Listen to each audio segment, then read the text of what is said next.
noches. En esta oportunidad, nulidad de matrimonio, separación y divorcio. Si nos damos cuenta, son instituciones básicamente que tienen que ver mucho con la desvinculación o con el desenlace de la relación matrimonial. Entonces, vamos primero con lo que es el matrimonio, ¿no?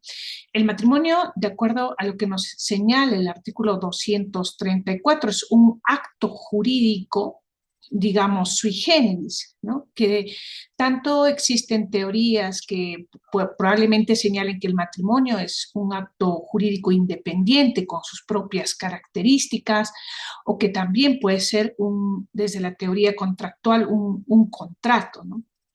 Pero desde el enfoque, desde nuestro sistema interno peruano, nosotros hemos visto al matrimonio en sí desde un enfoque constitucional. A propósito de este proceso, de este fenómeno de constitucionalización que hemos tenido en el derecho civil y que también esto ha recaído, digamos, con mucha más fuerza en el ámbito de familia. El matrimonio es visto como una fuente, ¿no? de familia, una fuente creadora de familia, pero no es la única, porque nuestra Constitución también reconoce las uniones de hecho. Pero si nosotros queremos ver el matrimonio como un acto jurídico específicamente dentro del derecho civil, específicamente como lo regula el libro tercero del Código Civil, vamos a ver que es un acto jurídico que va a tener sus propias particularidades, sus propias circunstancias y por ende sus propios elementos específicos, a diferencia del negocio jurídico.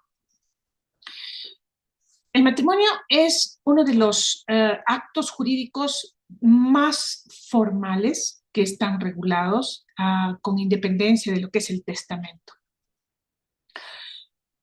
El matrimonio va a ser básicamente estructurado como un acto de celebración, visto desde un acto de celebración, porque va a tener elementos tanto intrínsecos como extrínsecos para la celebración del matrimonio.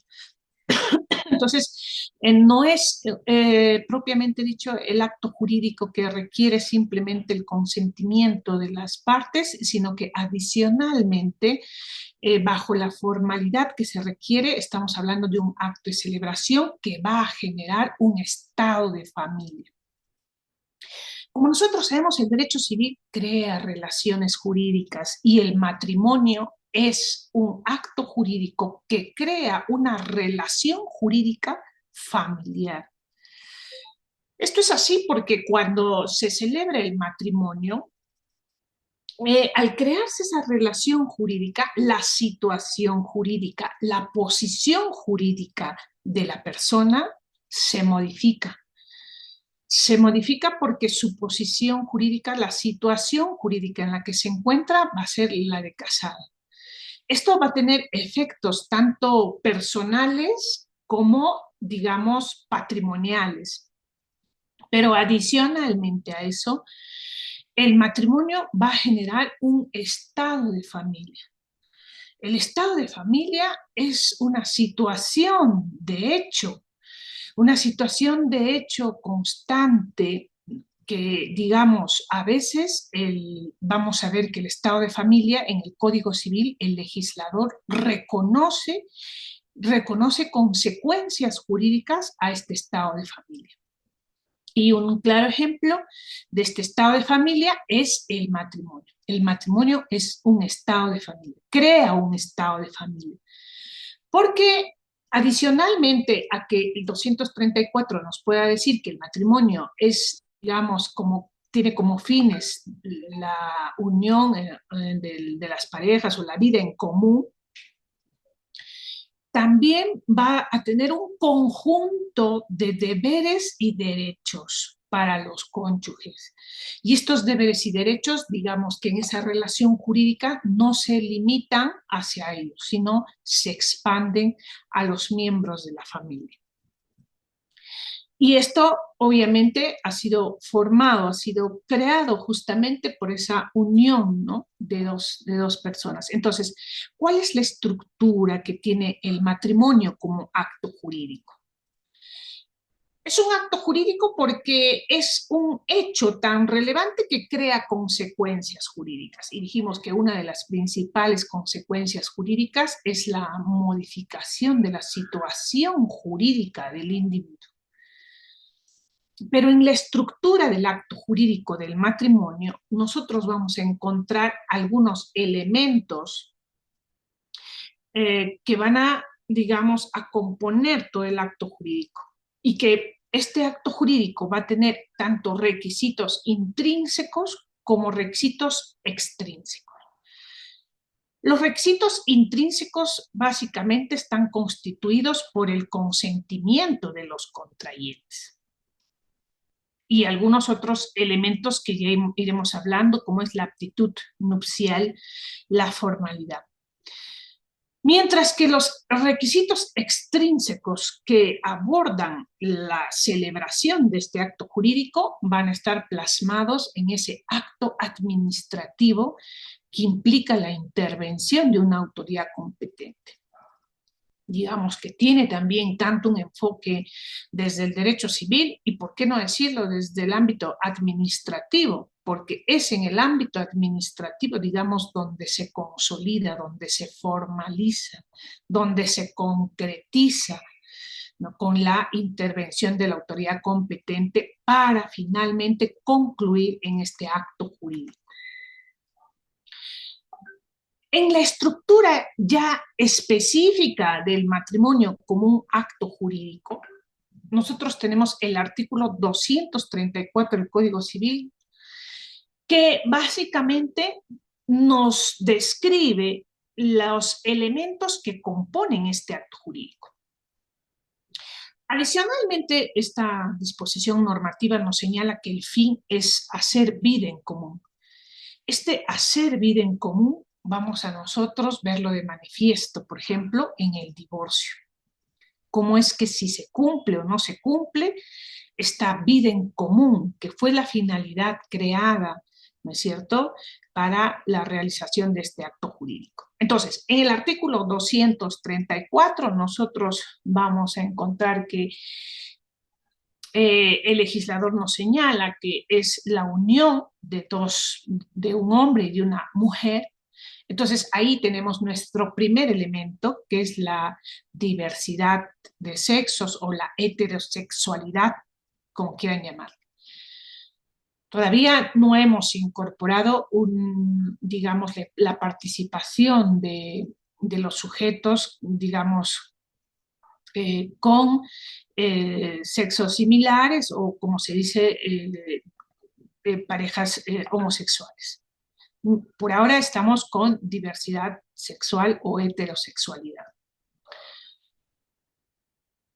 Y también nos dice que desean hacer, ¿no es cierto?, desean unirse por un consentimiento matrimonial. Entonces, el consentimiento matrimonial entra como un elemento, digamos, trascendental, porque acuérdense que el acto jurídico tiene un elemento trascendental, básico, que es la autonomía de la voluntad expresada en su manifestación de voluntad de quienes intervienen en el acto jurídico. Y visto para nosotros desde el matrimonio, el consentimiento matrimonial de los contrayentes. También está como un tercer elemento la aptitud nupcial. La aptitud nupcial es esa condición, esa situación jurídica en la que la persona debe estar, digamos, sin impedimento matrimonial, porque el Código Civil regula ciertos impedimentos específicamente que van a, digamos, a limitar la realización de este acto jurídico, si queremos verlo como una limitación o como una restricción. La aptitud nupcial va a ser aquella condición, aquella situación del sujeto en la que nos advierta de encontrarse libre de impedimento matrimonial. De hecho, muchos están relacionando en este momento, ¿no?, que se trata de una exclusividad, de la monogamia. Bueno, efectivamente, ¿no?, porque una de las condiciones también, no digo que es la única, pero una de las condiciones que tiene, digamos, la aptitud nupcial es justamente el reconocimiento de nuestro sistema interno sobre los matrimonios monogámicos, es decir, sobre la estructura monogámica que debe de tener las relaciones interpersonales. Y esta aptitud nupcial básicamente se ve concretizada, materializada en el matrimonio, pero también de manera implícita ustedes van a ver que se ve puesta de manifiesto en la unión de hecho, porque en la unión de hecho tampoco podemos, ¿no es cierto?, declarar uniones de hecho cuando la persona, ¿no es cierto?, se encuentra o su condición jurídica es la de casado. Obviamente es una aptitud, ¿no es cierto?, para poder, digamos, tener una convivencia, una unión de hecho propia, válida, que pueda ser reconocida, ¿no es cierto?, por la ley. Entonces, esta aptitud está vinculada a las condiciones específicas que tiene el individuo y que tiene el sujeto, porque solamente reconocemos una sola unión matrimonial. Y un elemento también trascendental es la observancia de la forma prescrita por la ley. Como decíamos, el matrimonio es uno de los actos jurídicos que requiere mayor formalidad en el Código Civil. Inclusive requiere la intervención de dos testigos. Estos dos testigos igual de la misma razón que pueden intervenir también en un acto jurídico extremadamente formal como es el testamento. Pero en el matrimonio hay cierta particularidad que es preciso notar. Nos señala justamente que estos dos testigos deben ser propuestos, uno, ¿no es cierto?, por cada uno de los cónyuges. Y se han dado casos en los que al momento de pedir la nulidad del matrimonio han señalado que uno de los contrayentes no conocía a los testigos, ¿no? Y específicamente cuando nos vamos al Código Civil, dice que es a propuesta de ambos, no de uno solo, ¿no? Entonces ahí tenemos, por ejemplo, cierta situación compleja para nosotros poder evaluar la validez del matrimonio. Entonces, la observancia de la forma prescrita, pero no solamente esa formalidad, no solamente tiene que ver con el procedimiento, sino también tiene que ver con el desarrollo, con la realización de este acto administrativo que nosotros señalamos, que tenga que ser, ¿no es cierto?, ante autoridad competente, que pueda, digamos, tener ciertos requisitos como probablemente pueda presentar el certificado de soltería y todos los requisitos de publicación que vaya a hacerse eso en la municipalidad. Y un elemento también que está vinculado a la nulidad del matrimonio es la intervención de la autoridad competente para su celebración. El Código Civil en su libro tercero regula esos impedimentos y va a regular dos tipos de impedimentos, absolutos y los impedimentos relativos. ¿Y por qué nos importa hablar de los impedimentos? Porque estos específicamente están conectados a las causales tanto de nulidad como de anulabilidad. Los impedimentos absolutos tienen que ver básicamente con esas causales de nulidad, y las causales de nulidad pueden ser absolutas o relativas.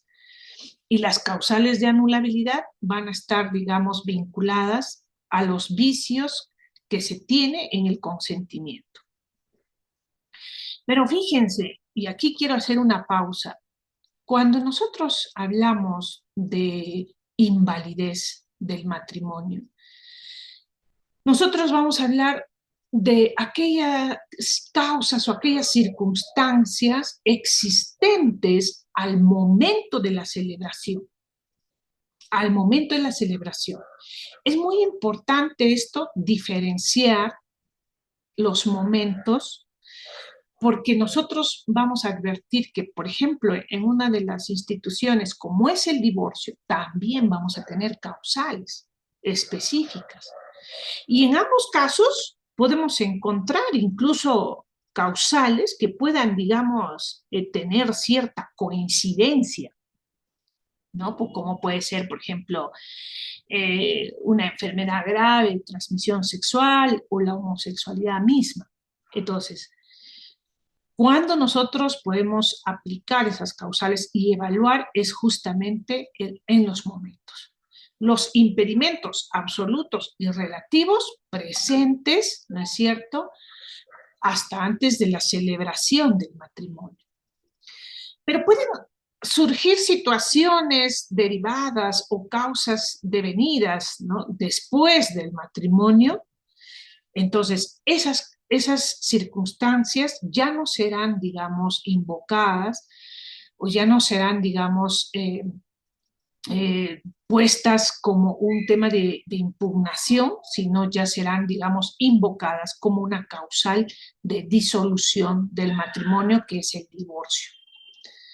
Entonces, dos momentos para poder diferenciar. Entonces, si nosotros estamos en la celebración del matrimonio, hasta antes de la celebración hablaremos de causas de invalidez.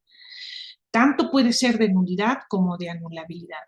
Y fíjense, si nosotros hacemos una comparación del régimen de invalidez que tiene el acto jurídico general, el que conocemos que está, digamos, regulado en el libro segundo, podemos ver que ciertamente el matrimonio cumple los elementos trascendentales o generales del acto jurídico que está en el artículo 140, ¿no? Sin embargo, vamos a ver que el tratamiento del régimen de invalidez va a tener ciertas particularidades en el matrimonio. Porque, por poner un ejemplo, ¿no?, la nulidad. La nulidad, que digamos es la sanción más grave o más severa frente, ¿no es cierto?, a la ausencia o la inconcurrencia de uno de los elementos trascendentales de este acto jurídico. Si estamos en un típico acto jurídico que es un negocio jurídico, pues simplemente la nulidad va a ser absoluta. Pero si estamos en el matrimonio, la nulidad puede ser absoluta o puede ser también relativa. Y la anulabilidad ya se va a limitar a ciertos vicios del consentimiento. Porque hay un artículo, digamos, que contempla un principio trascendental, que es el principio de protección, ¿no?, protección de la familia, que lo tenemos en el artículo 4 de la Constitución Política. Ese principio de protección a la familia no solamente se queda en el artículo 4 de la Constitución, sino que ese artículo se proyecta, irradia, ¿no es cierto?, en todas las instituciones de orden familiar. Por ende también, ¿no es cierto?, en el del matrimonio. Por eso que ustedes van a encontrar que, digamos, pueden existir algunas situaciones o causas de algunos impedimentos relativos que no necesariamente nos van a llevar a la nulidad del matrimonio, como probablemente sí podría ocurrir en un negocio jurídico. Y es que, digamos, por efecto, por irradiación de este principio de protección a la familia, lo que nosotros buscamos es justamente eh, convalidar, ¿no es cierto?, ratificar, confirmar, ¿no? Porque acuérdense que decíamos algo al inicio, el acto jurídico del matrimonio crea un estado de familia. Y por ende, la intervención del legislador, la intervención del ordenamiento jurídico va a tener que ser distinta. Por eso es que incluso los efectos de la nulidad del matrimonio son distintos. Porque si nosotros hablamos de un negocio jurídico, decimos, oye, en este negocio jurídico no se cumplió la finalidad. No terminó pagando lo que debía pagar por la prestación en un contrato de compra-venta en el plazo establecido. Entonces, ¿qué opción nos da el Código Civil? Resolución de contrato. La devolución de lo recibido y la devolución, ¿no es cierto?, del bien. Y por ahí, si hubo daños, ¿no es cierto?, un tema de indemnización. Pero en el matrimonio no podemos hacer eso, porque en el matrimonio decíamos que es un acto jurídico que crea un estado de familia, que incluso va a vincular a otros sujetos, como probablemente puedan ser los hijos. Y también va a tener efectos en el régimen patrimonial. Y el régimen patrimonial va a tener que ser visto de una manera diferente para poder, digamos, desvincular. Entonces, vamos a ver que este régimen de invalidez va a estar vinculado específicamente a hechos, causas o circunstancias que están vinculadas tanto como impedimentos absolutos o impedimentos relativos.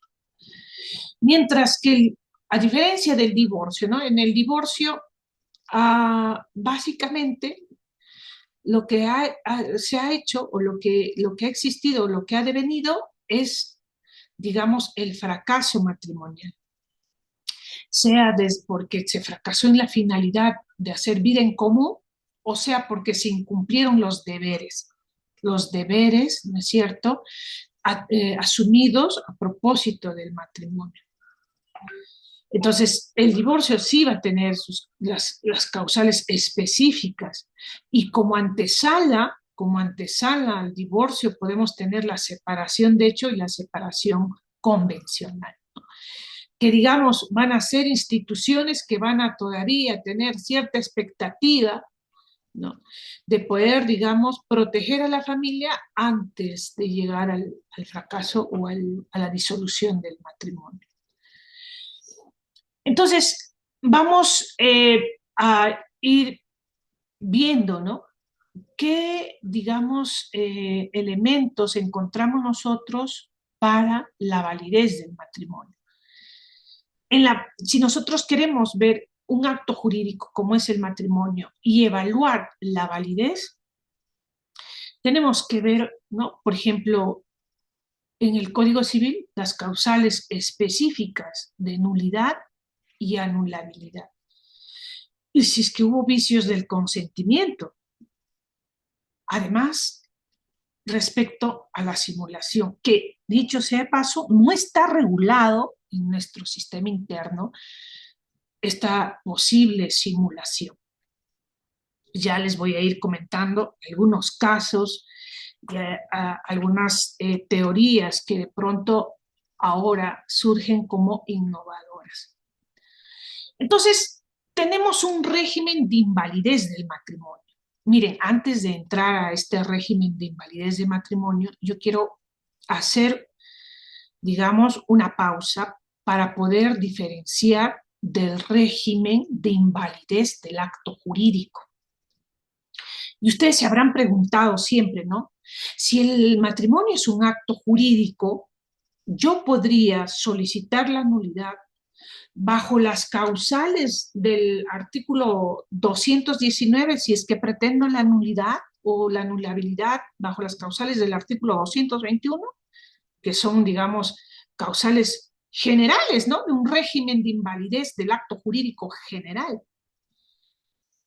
Pero la respuesta, no, por lo pronto, tal como está ahorita en nuestro sistema, es no. ¿Y por qué? La pregunta, ¿no? Porque el matrimonio es un acto jurídico que genera un estado de familia que va a ser específico, va a tener sus propias particularidades. Porque, por ejemplo, ¿no?, si yo hago un acto jurídico, una compraventa, un contrato de arrendamiento, un contrato de obra, un comodato, etcétera, simplemente yo he creado una relación jurídica, ¿no es cierto?, con la otra parte, con el otro sujeto. Y esa relación jurídica va a tener un fin, sea la prestación de un servicio, de un contrato. Termina ese fin y concluye la relación jurídica. Pero este acto jurídico, no, porque este acto jurídico crea un estado de familia e incluso modifica la situación jurídica de la persona, del individuo. Y modificar esa situación jurídica, ojo, no solamente es modificar, que se modifique, ¿no es cierto?, en su DNI, bueno, el estado civil, bueno, el de soltero por el de casado, ¿qué otra modificación podríamos tener? Hay una modificación trascendental en la situación jurídica que tiene el individuo. ¿Por qué? Porque se activa, ¿no es cierto?, la sociedad de gananciales, el régimen de sociedad de gananciales para estructurar un régimen patrimonial a propósito de este acto jurídico, de este matrimonio. De modo tal que cuando la persona quiera realizar un contrato de compra-venta a título oneroso dentro del periodo matrimonial, si es que estamos dentro de un régimen de sociedad de gananciales, que es el común denominador de los matrimonios, ¿qué va a ocurrir? ¿No es cierto? Que lo que yo adquiera a título oneroso será un bien propio o será un bien común. Un bien común, ¿no es cierto?, de la sociedad de gananciales. Y ahí viene, ¿no es cierto?, todo el tema del 315 y el octavo pleno casatorio que ustedes ya conocen. Que yo no puedo disponer, ¿no es cierto?, a título personal de un bien, ¿no es cierto?, que es de la sociedad de gananciales, porque tienen que participar ambos cónyuges. Entonces, la persona, al realizar actos jurídicos, ¿no es cierto?, va, digamos, a estar proyectado con esa situación, con esa nueva situación jurídica que tiene, que es, ¿no es cierto?, esa situación jurídica, la de casa. Independientemente a los deberes, digamos, que probablemente tiene y que ciertamente, probablemente van a limitar, como es, ¿no es cierto?, el deber de fidelidad, el deber de asistencia, de cohabitación. Pero uno de los efectos más trascendentales es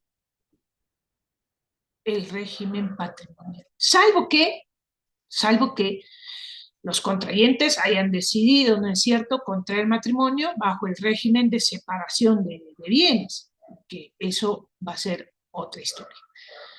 Entonces, vamos a ver que este régimen de invalidez del matrimonio va a tener su propia regulación. Es decir, para un acto jurídico genuino, con efectos jurídicos particulares, como es el matrimonio, el Código Civil tiene o ha, digamos, diseñado un propio régimen de invalidez del matrimonio. Que sigue también, ¿no?, que sigue también la misma dinámica del régimen general, ¿no es cierto?, de agrupar, digamos, situaciones o causas graves para declarar la nulidad o aquellas que son menos graves y que probablemente puedan, digamos, estar agrupados como causales de anulabilidad. Y esto nos lleva a la teoría de la especialidad. El régimen de invalidez del matrimonio va a regular las causales tanto de nulidad y anulabilidad cuando nosotros querramos cuestionar, ¿no es cierto?, la validez del matrimonio o de ese acto jurídico del matrimonio.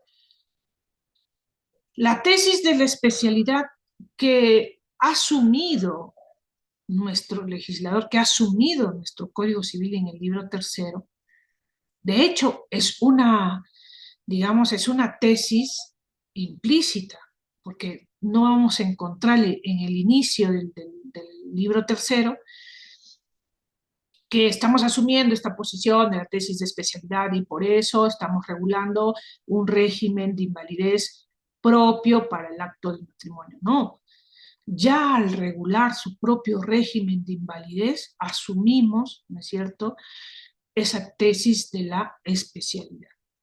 para regular causales de nulidad en el artículo 274. Cuando tenemos una causal o una situación, una circunstancia tan trascendental, tan intolerable, que va vinculada a los elementos trascendentales del matrimonio. Y las causales de anulabilidad, que están específicamente señaladas en el artículo 277, que están vinculadas a vicios esenciales para los contrayentes.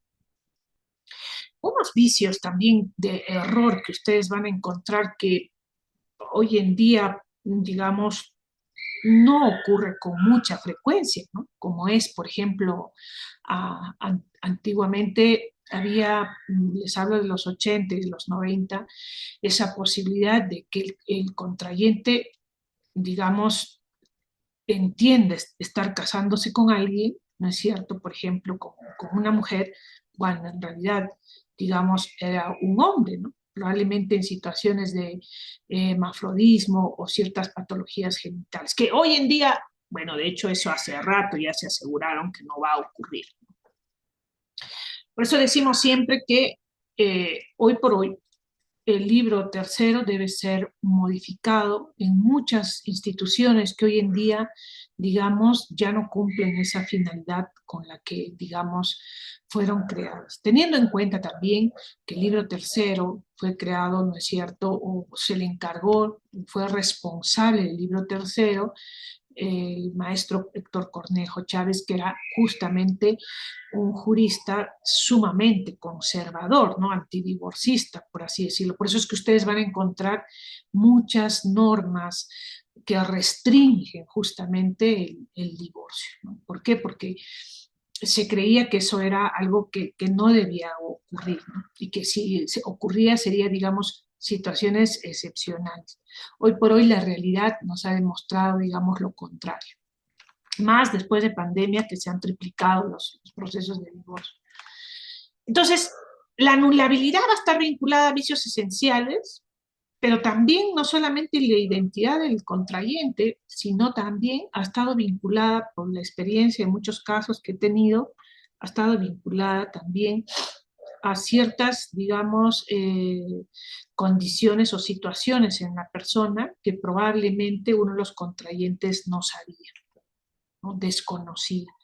Por eso ahí el elemento de cognitivo de conocer es muy importante, ¿no? Si yo me caso con una persona que es homosexual y sé que es una persona que probablemente tiene, digamos, cierta orientación y a pesar de ello yo contraigo matrimonio con esa persona, entonces no voy a poder yo, digamos, generar o impugnar cierta situación porque justamente es una situación que yo he asumido en el momento de la celebración, ¿no? Lo mismo con enfermedades de transmisión y otras circunstancias trascendentales. Por eso es importante cuando nosotros tengamos causales tanto de anulabilidad, sobre todo saber si en el momento de la celebración del acto jurídico tenía conocimiento o no. Porque de hecho la anulabilidad, si bien es cierto, no reviste la gravedad que produce justamente la nulidad, pero sí que importa mucho cuando ya es una causal que es también intolerable para el otro cónyuge, ¿no? Para el otro contrayente. Entonces, el matrimonio en nuestra legislación se presume válido, y tanto se presume válido que, fíjense, van a ustedes encontrar que la prueba del matrimonio, de hecho, es la partida del matrimonio.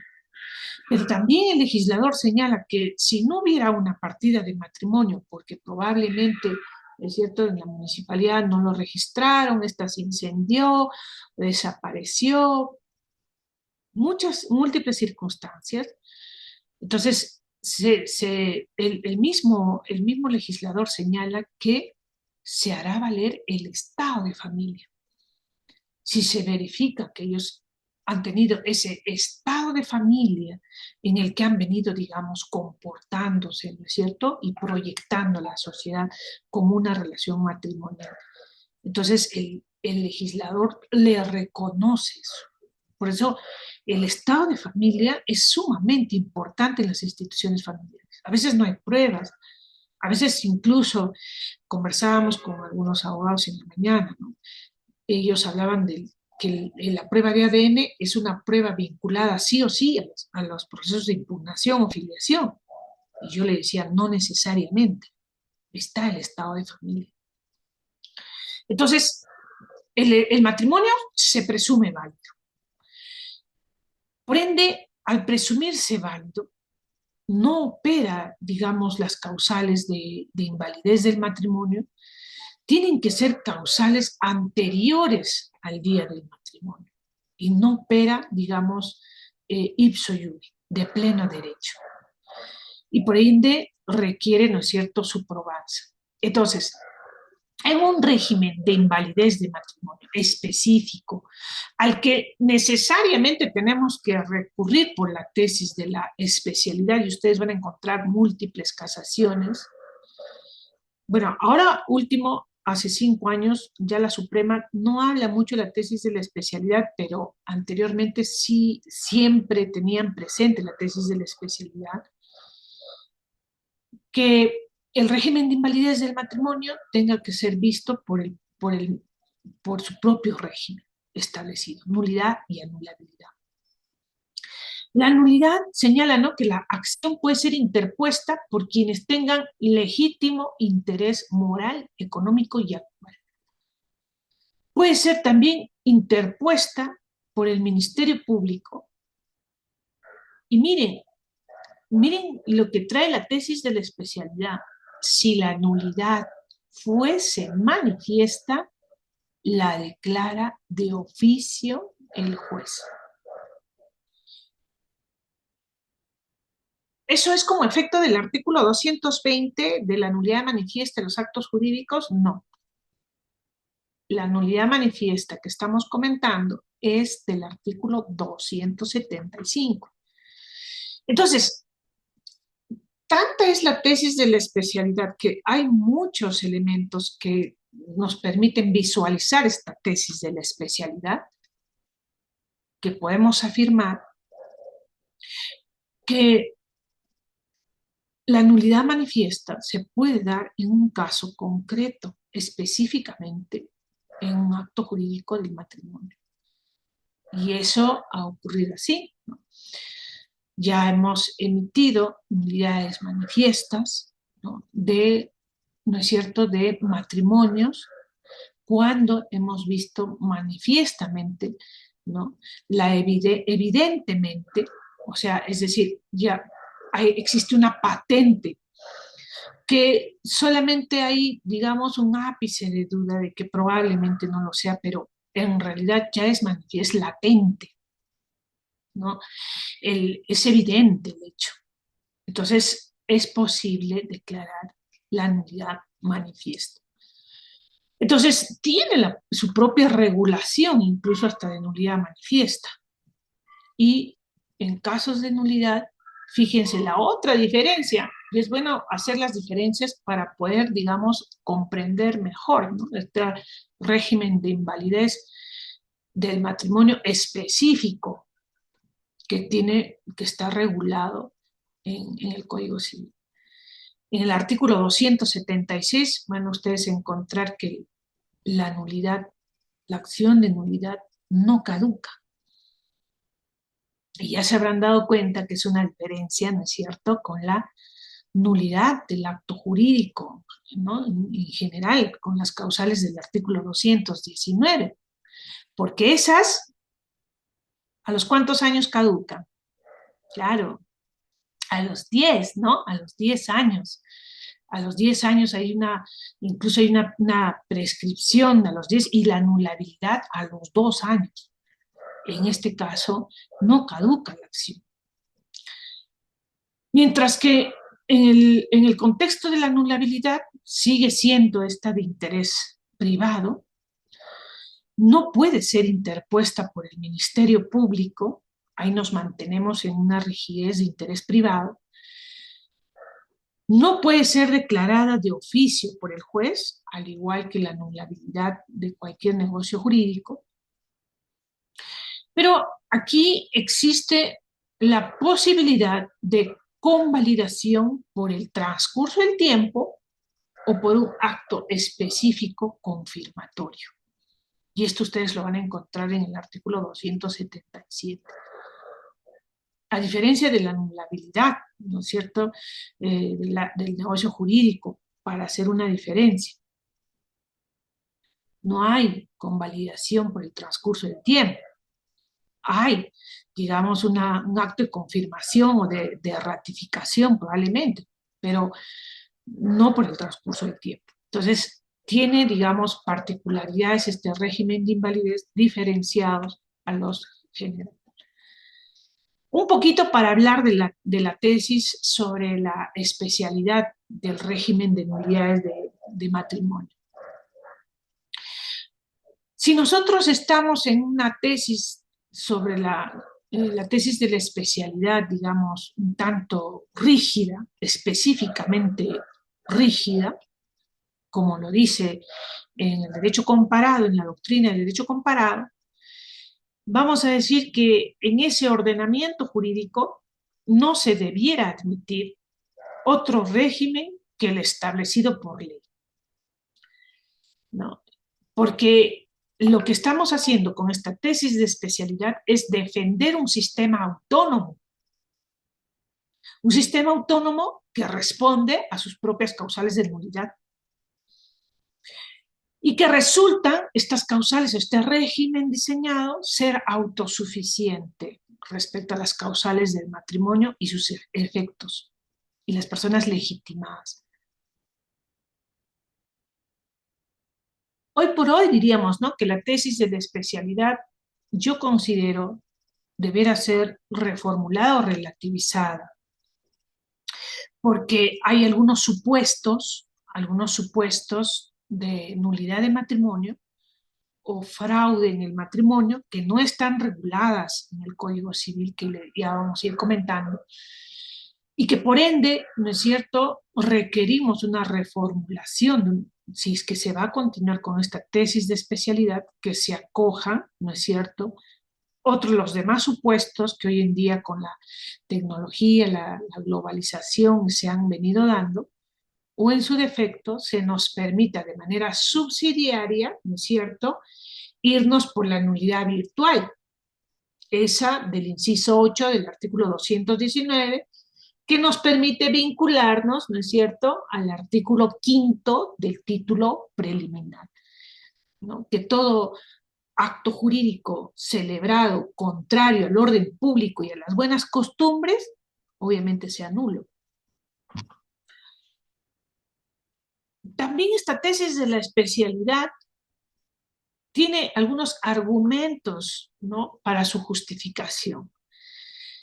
Y esta tesis de la especialidad debemos reconocer que viene de ideas dominantes, de épocas conservadoras, ¿no?, donde las causales de matrimonio pues constituían un régimen expreso, especial, un tanto restringido, ¿no? No para dar muchas oportunidades tampoco, ¿no? Dentro de lo que es la doctrina francesa, digamos, en el Código Civil, que es justamente el que inspiró parte de nuestro ordenamiento jurídico, se consagraba incluso la teoría de la inexistencia del matrimonio.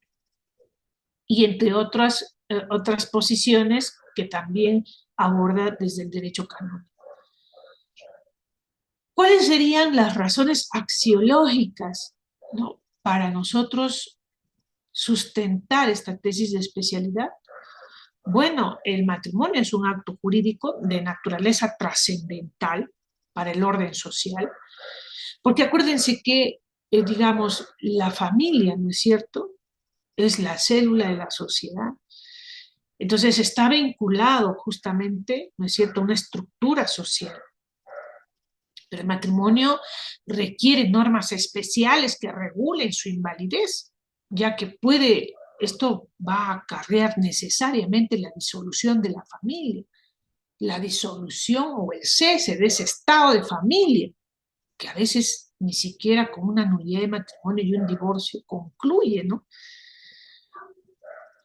Es muy distinto, decíamos, que anular anular un acto jurídico, ¿no? De un anticipo de legítima porque no se realizó en una escritura pública o porque quizás el testador o el anticipante otorgó bienes mayores a los bienes de libre disposición, y ahí podríamos, digamos, declarar nulo ese acto jurídico. Pero declarar nulo un matrimonio es mucho más complejo porque decíamos, ¿no? Este matrimonio, este acto jurídico, esta relación jurídica matrimonial ha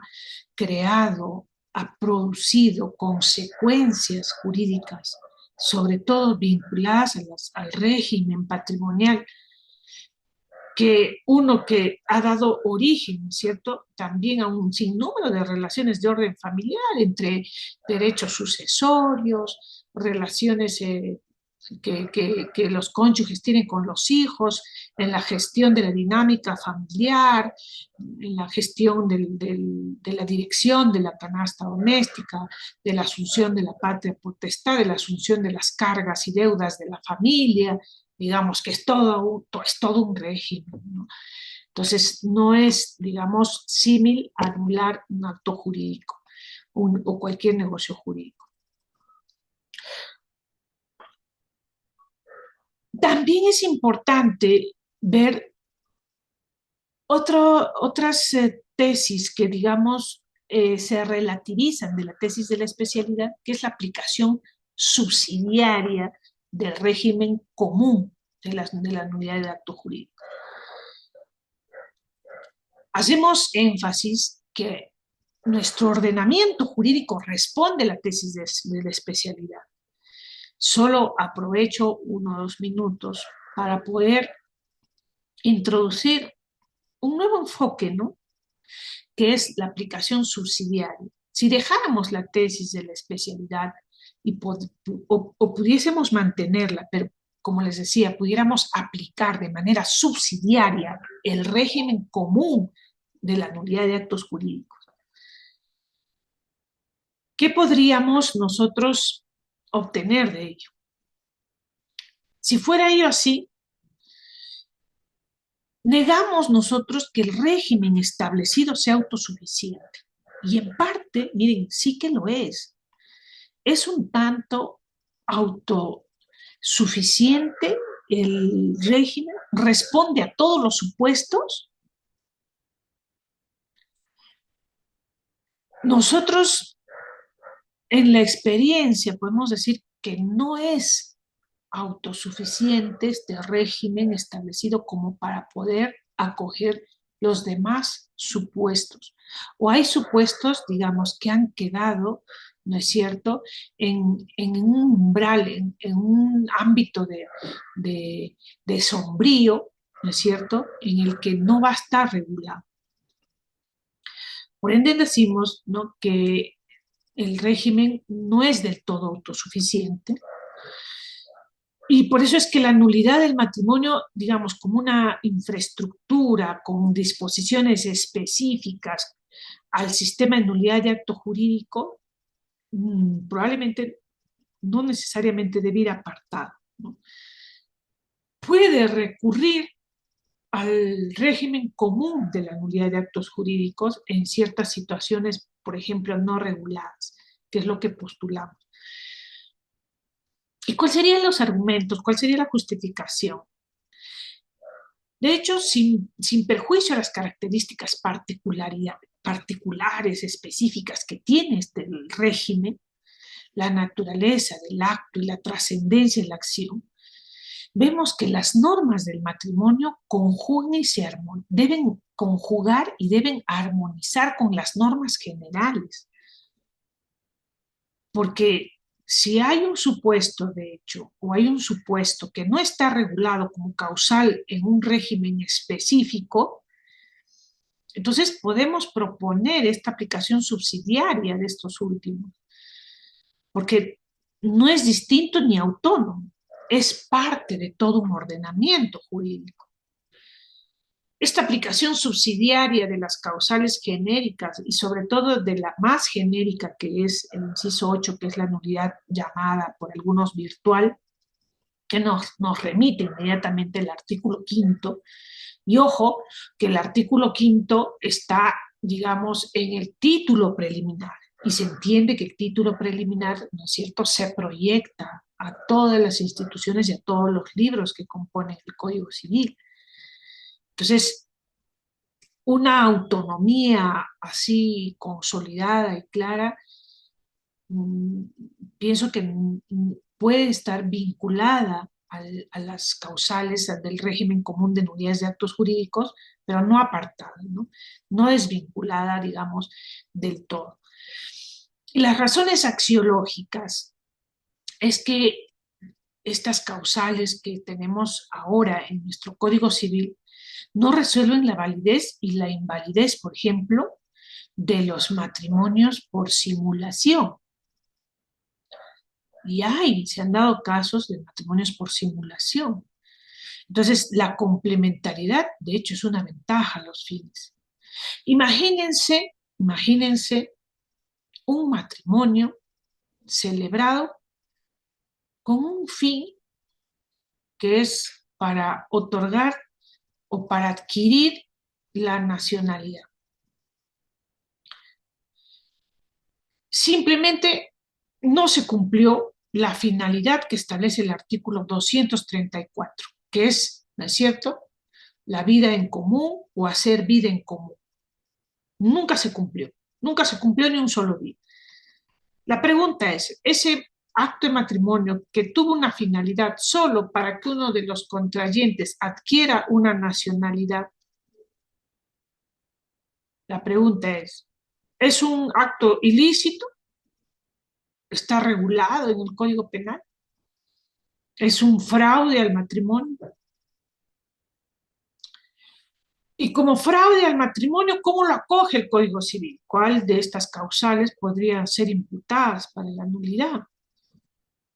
Porque esos matrimonios, digamos, con otros fines, o probablemente a matrimonios simulados, que en realidad esconden otro tipo de acto, o pueden ser no del todo absolutos, sino una simulación relativa. Quieren el acto, pero no quieren los efectos. ¿Está regulado? ¿Bajo qué causal pueden ustedes pedir la nulidad de ese acto jurídico? Y de hecho sí se da, porque celebrado el acto, la persona adquiere la nacionalidad tal como lo habían planeado, pero no se dieron cuenta o no les informaron que se activó un régimen, ¿no es cierto?, de sociedades gananciales respecto al patrimonio, al régimen patrimonial. Entonces, lo que está adquiriendo uno, ¿no es cierto?, a título oneroso, entonces él dice, creo que este matrimonio me ha traído más ventajas que desventajas, ¿no? Entonces hay que aprovechar. Y entonces, ¿cómo pido la nulidad? ¿Quién pide la nulidad? Entonces, digamos que podríamos decir que ese acto jurídico de matrimonio, celebrado con fines distintos a lo que es esta institución jurídica, tendría que ser nulo. ¿Por qué? Porque probablemente puede contravenir el orden público y las buenas costumbres, sobre todo el orden público, ¿no? Porque el artículo 234 nos habla de un fin específico. ¿Y cuál es el fin específico? Hacer vida en común. ¿Se cumplió eso? ¿Fue ese el fin del matrimonio? No lo fue. Es contrario al orden público. De hecho, podríamos hablar mucho más, no es la intención, en realidad son, digamos, algunas orientaciones hacia donde, digamos, gran parte de la doctrina también está trabajando ahora, y ya cosa que ya ustedes están prevenidos, ¿no? Entonces, para esta subsidiariedad procede la declaración de oficio de la nulidad. Entonces, viendo ya el artículo 275, miren, en el 275 nos señala que la acción de nulidad debe ser interpuesta por el Ministerio Público y puede ser intentada por cuantos tengan en ella un interés legítimo y actual. Y ahí siempre la pregunta, ¿no? Si el matrimonio de una persona bígama y esta persona murió el bígamo, si sus, digamos, y el matrimonio también de la otra persona, digamos, el otro cónyuge, el segundo cónyuge del bígamo, si sus herederos o sus sucesores pueden tener legitimidad, ¿no es cierto?, para obrar en una causal de nulidad. Que esto lo van a ustedes a encontrar específicamente en el Código Civil, ¿no? Que responde acertadamente. O sea, hasta este régimen de invalidez de matrimonio es tan específico que hasta regula, claro, ¿no?, las posibles intervenciones de legitimidad para obrar, de los que quieran cuestionar o impugnar. Pero el 275 nos dice más, nos dice, si la nulidad es manifiesta, el juez la declara de oficio. Si la nulidad es manifiesta, el juez la declara de oficio. O sea, regula su propia, ¿no es cierto?, declaración oficiosa de nulidad cuando ésta es manifiesta, cuando ésta es evidente, latente. Sin embargo, disuelto el matrimonio, el Ministerio Público no puede intentar ni proceder la nulidad ni el juez declararla de oficio, ¿no? Porque obviamente ya ahí los efectos ocurrieron. Entonces acá tenemos una casación, la 1860 del 2003 de la Libertad, que justamente nos dice, ¿no?, que la nulidad declarada de oficio por el juez, ¿no?, cuando fuera manifiesta, es decir, cuando la nulidad fluya de constancias de la causa, de evidencias, ¿no?, con una actividad probatoria mínima, ¿no?, y que teniendo en cuenta que no se trata de una acción orientada a anular el matrimonio, porque este ya es nulo de por sí, sino establecer dicha nulidad, ¿no es cierto?, y declararla. O sea, en realidad el matrimonio es nulo. Lo único que se hace con la nulidad manifiesta, ¿no es cierto?, es declarar su nulidad. Entonces, tenemos ya casaciones que han venido de buen tiempo atrás y se han ido consolidando para la nulidad manifiesta. Ahora, ¿cuáles son estas causales de invalidez del matrimonio? Nosotros podemos agruparlas. Como inicialmente nosotros, a propósito, empezamos por los elementos que tienen matrimonio, entonces podemos nosotros estructurar estas causales de invalidez de acuerdo, ¿no es cierto?, a cada elemento. Si estamos viendo causas relacionadas con la actitud nupcial, podemos tener el ligamen, el parentesco, ¿no?, el crimen, la impubertad legal, que ahora sí ya está de plano, ¿no es cierto?, el matrimonio prohibido de menores de 18, antes teníamos posibilidad de 16 a 18, que hoy en día ya no tenemos ni con autorización, ni de los padres, ni del juez, ni de nadie, o sea, no hay matrimonio entre menores de 18. La sanidad nupcial y el rapto. Aunque pienso, ¿no?, que cuando hablamos de crimen o de situaciones ilícitas, podríamos abarcar todos los supuestos. Lo que pasa es que les cuento un poco con el rapto. Era antiguamente, tanto en el Código del 36 como en el del 52, van ustedes a encontrar esta causal del rapto, porque antes los matrimonios pues eran convenidos, y cuando probablemente, ¿no?, la mujer no quería contraer el matrimonio, ¿no es cierto?, fugaba, se iba con la persona, ¿no?, con otro individuo. Entonces siempre se imputaba, ¿no es cierto?, un supuesto, digamos, rapto, ¿no? Entonces, si la raptó y se casó, ese matrimonio, ¿no?, es nulo. Entonces, esas son situaciones que todavía nos dejan parte, digamos, de una trayectoria histórica que han tenido nuestras instituciones y que requieren realmente reformulación. Causales de invalidez de matrimonio relacionadas con los defectos en el consentimiento. Es el segundo elemento. La causa pasajera que priva la aptitud de discernir para prestar un consentimiento efectivo. Digamos que el defecto no está en el otro contrayente, sino en el contrayente justamente que está expresando su manifestación de voluntad. Entonces, puede existir una causa pasajera, ¿no? Digamos, por alguna situación, ¿no? Algún problema mental, una situación, digamos, periódica que haya tenido y que haya, digamos, afectado esa capacidad de discernimiento para prestar su consentimiento efectivo. Lo otro es el error en la identidad física de uno de los contrayentes que ya les conté, ¿no? Que antes ocurría, digamos, de manera mucho más concurrente que hoy en día.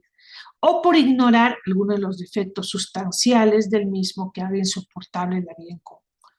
No es cualquier defecto sustancial, sino este defecto tiene, ¿no es cierto?, que ser, digamos, tan gravoso, tan intolerante y que contravenga los fines y los deberes del matrimonio, ¿no? Y la intimidación, obviamente, como vicios de la voluntad. También están las causales relacionadas con la inobservancia de la forma prescrita. Por ejemplo, ¿no?, la prescindencia de los trámites establecidos para la celebración del matrimonio o la celebración del matrimonio ante funcionario incompetente. A propósito de los efectos del principio de protección de la familia, este principio constitucional que les comento, la prescindencia, por ejemplo, de algunos trámites establecidos para la celebración del matrimonio, como es el tema de la publicación o la presentación de algunos requisitos en el ámbito administrativo, no necesariamente nos llevan a una nulidad, sino a una anulabilidad, que en lo posible, ¿no es cierto?, trate el legislador de que pueda ser, digamos, convalidada. Ahora, aquí haciendo un punto, por ejemplo, una pausa, les comento, ¿no? Me tocó en alguna oportunidad un caso en el que los contrayentes en el matrimonio habían dado su consentimiento en el acto de matrimonio, que era un matrimonio llevado a cabo en una fiesta, ¿no?, una fiesta con palpa. Entonces, ¿qué había ocurrido? Que empezaron a llegar los regalos, ustedes saben, en Palpa llegan los regalos, hay que atender a los invitados, es abrumador, no es que en Palpa te dan 1, 2, 3 regalos, no, y déjalos ahí, no, hacen cola para entregar los regalos y todo eso. Entonces, con esa situación abrumadora, los contrayentes, cuando termina el registrador de celebrar el acto, ¿no es cierto?, no llegan a firmar el acta. Y justamente a propósito, ya que estamos hablando de los regalos, discuten por los regalos, ¿no? Este regalo es de mi prima, no, que esto, porque ellos anotan en una lista qué regalos son que son a favor del novio y qué regalos son de la novia, ¿no?, de la familia o amigos de la novia, y pues hay como una competencia, ¿no? Desde ahí ya como que fomentan el conflicto. Entonces llegaron a discutir por unos regalos. No, pero es tu prima, pero yo la invité, tú no la invitaste, pero ¿qué importa quién la invitó? Al final es mi prima, lo trajo por mí, y entonces hubo una disputa, terminaron peleando, cerró la orquesta, se fue.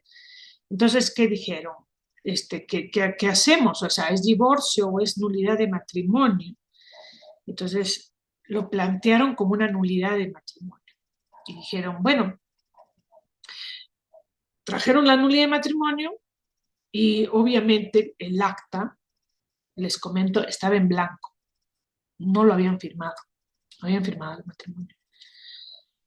Y la imputación, ¿no?, la imputación de los hechos era que, pues, el contrayente, ¿no?, en este caso el varón, decía, ¿no?, que no la había conocido de esa manera, que es una persona, digamos, violenta, histriónica, y que son condiciones o supuestos que él no había visto antes, y que hay un error en la personalidad de ella, y además que no se llevó a cabo, que hubo, digamos, cierta situación que él desconocía, independientemente de su causa, que puede ser un tanto subjetiva, ¿no? La pregunta es si el matrimonio, a pesar de que no se firmó el acta, podríamos decir que es un matrimonio que se concretizó, porque acuérdense que ahí había un consentimiento, el elemento del consentimiento de los contrayentes. Acuérdense que es un elemento. Y entonces nos vamos, ahí sí, de hecho nos tenemos que ir, ¿no es cierto?, a las teorías del acto jurídico sobre manifestación de la voluntad, ¿no? Si es una manifestación expresa, tácita, escrita, oral. Entonces, definitivamente, tuvimos que definir porque el acto de matrimonio sí se había realizado, y que el hecho de que no firmen el acta, ¿no es cierto?, simplemente era un tema vinculado a un procedimiento, pero que ambos reconocían que, digamos, el hecho de la discusión se había llevado a cabo al concluir, ¿no? Ya para esto el registrador se había retirado, ¿no? Y el detonante fue justamente, o las evidencias que ellos señalan, habría ocurrido después. Entonces ellos mismos están afirmando de que el matrimonio sí se produjo, independientemente de que el acta del matrimonio no se haya firmado. ¿Por qué? Porque hubo un consentimiento, digamos, expresado de manera oral o verbal, ¿no? Entonces, son múltiples situaciones y detalles que a veces, de hecho, hacen que tengamos que recurrir pues, a la teoría general, ¿no? Entonces, también hay causas relacionadas con la inobservancia de la forma prescrita, ¿no? Que, digamos, en estos temas del procedimiento de su celebración, va, digamos, a tener cierta, digamos, tolerancia el legislador, ¿no? Porque no va a ser una causa grave, ¿no? A diferencia de la celebración del matrimonio ante funcionario incompetente. Entonces tenemos acá el tema de la invalidez del matrimonio. ¿Qué podríamos concluir sobre la invalidez del matrimonio? Que está gobernada por principios propios, por causas específicas, por un régimen específico, tiene su propio régimen de invalidez, ¿no? Y que estos regímenes este régimen está estructurado con ciertos enfoques y ciertos principios tendientes a favorecer las nupcias, por lo que la nulidad absoluta y relativa del matrimonio no va a coincidir, por ejemplo, con las causales de nulidad de orden general o del régimen común. Entonces, las causales de invalidez son las que expresamente o taxativamente están señaladas en el artículo 274 y 277, ¿no? Vinculadas cada una de ellas a los elementos específicos, ¿no? De los elementos propios del matrimonio. Las que se pueden traducir, ¿no?, en la falta de actitud nupcial, defectos en el consentimiento, inobservancia prescrita, ¿no?, en la impotencia absoluta, por ejemplo, es una situación que de hecho no puede eso verificarse, ¿no? Aunque algunas personas hoy en día probablemente ya se aseguraron de ese tema hace rato, ¿no? Pero también puede ocurrir que esa condición o esa situación o esa circunstancia de uno de los cónyuges no haya sido, no se haya podido percibir, ¿no es cierto?, antes del matrimonio. Entonces, la ley en forma expresa señala los casos de reserva de ejercicio y la pretensión de invalidez del matrimonio a favor de uno o de ambos cónyuges. Para aquellos casos en los que no se ha realizado tal reserva, rige el principio de la pretensión que puede ser ejercida por todos quienes tengan legítimo interés. En cada causal ustedes van a encontrar que puede el legislador haber puesto una reserva o algunas condiciones, ¿no?, respecto a la legitimidad, y en las que no, pues es abierta a que pueda ser impugnada por cualquiera que tenga legítimo interés. En otras sí detalla ciertas situaciones, ¿no? Como en el inciso 3 del artículo 274 referidos a la bigamia, ¿no?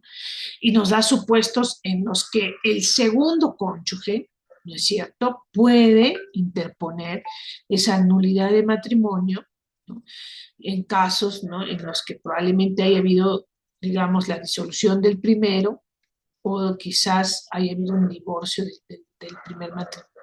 Entonces nos va a poner ciertos supuestos. Entonces, en esos dos casos, solo el segundo cónyuge del bígamo tendría la legitimidad. Pero no quiere decir que sea el único caso, porque el artículo 274, inciso 3, nos habla del supuesto en los que, digamos, el primer matrimonio haya fracasado por divorcio, haya sido declarado nulo o haya fallecido, es decir, ya no exista. En ese supuesto, solo el segundo cónyuge.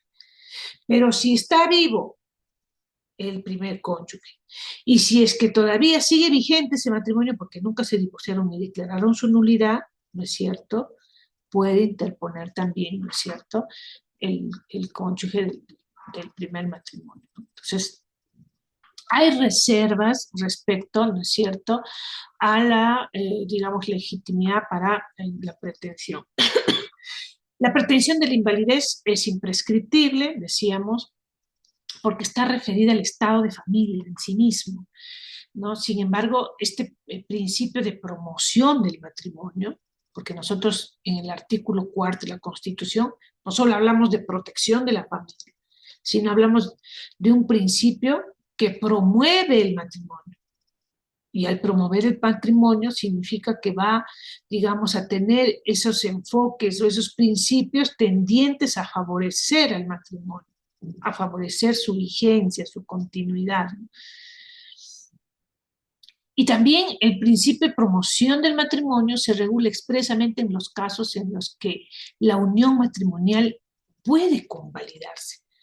Y esta convalidación se produce cuando van a verificarse ciertos supuestos de hecho que la ley contempla, ¿no?, que son básicamente los vinculados a temas administrativos, de procedimiento. Y definitivamente la sentencia que nosotros tenemos en nulidad de matrimonio es una sentencia que declara la invalidez del matrimonio. Por ende, su naturaleza es declarativa. Y sus efectos son hacia el futuro. Son hacia el futuro, a diferencia del divorcio, ¿no?, que el divorcio, digamos, tiene efectos constitutivos. En la invalidez, en la nulidad de matrimonio, sus efectos son declarativos. Y proyecta sus efectos de aquí, ¿no es cierto?, en adelante, a futuro, no retroactivos. Por lo que el matrimonio va a producir efectos de un matrimonio como hubiese sido válido, ¿no?, un matrimonio válido hasta que se declare su invalidez. Y que para su disolución ya podemos nosotros trabajar con las normas, ¿no es cierto?, diseñadas para el divorcio. Sea si se dispuso liquidación de sociedades gananciales, si se dispuso los efectos, ¿no es cierto?, de la disolución en caso de los hijos, etcétera, ¿no? Entonces, todos esos efectos podemos nosotros trabajarlo como si hubiese sido un matrimonio, digamos, válido que ha sido disuelto por divorcio. Solo en cuanto, digamos, a la regulación de los efectos post-sentencia, ¿no? Los efectos se van a producir siempre a favor del cónyuge que actúe en buena fe. Y es importante tener en cuenta y que muchas veces muchos juzgados se olvidan los efectos de la invalidez del matrimonio. Miren, hay matrimonios que pueden ser declarados inválidos y que no necesariamente van a ser los llamados matrimonios putativos, que son diferentes, ¿de acuerdo? Entonces, ¿dónde va la diferencia? En la doctrina del matrimonio, se conoce al matrimonio putativo aquellos matrimonios contraídos de buena fe.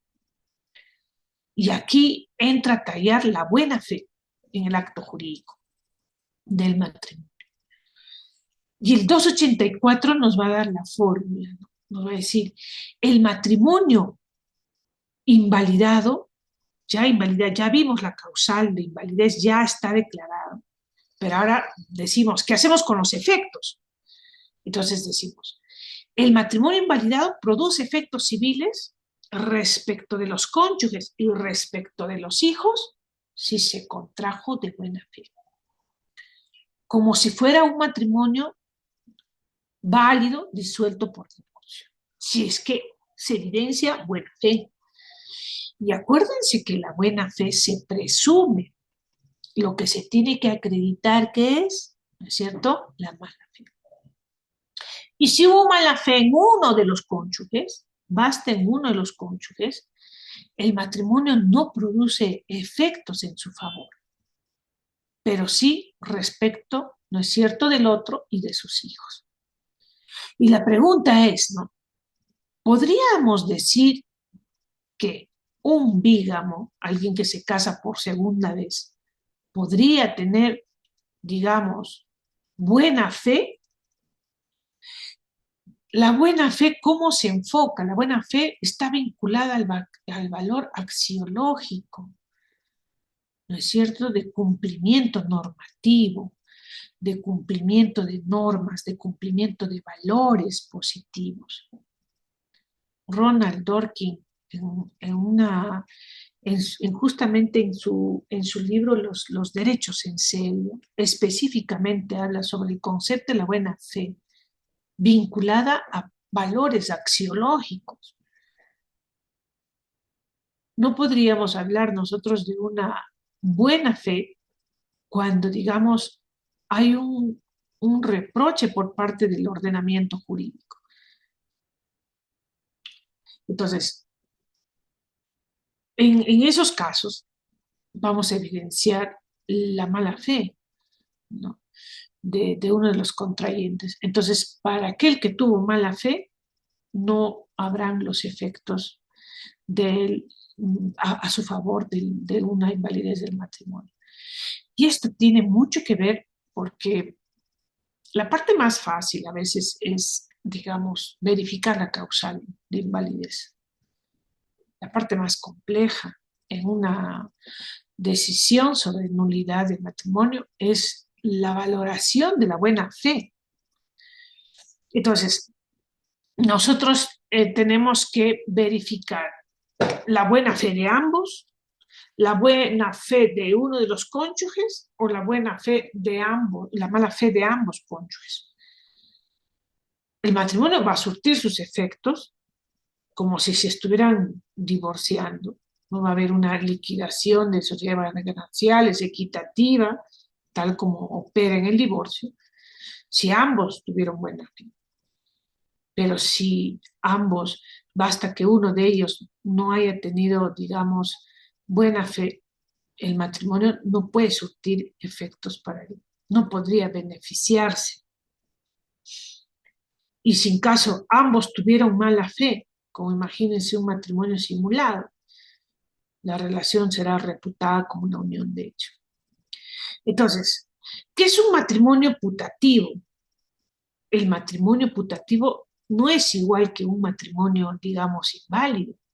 El matrimonio putativo es aquel matrimonio que tuvo la apariencia de un matrimonio válido.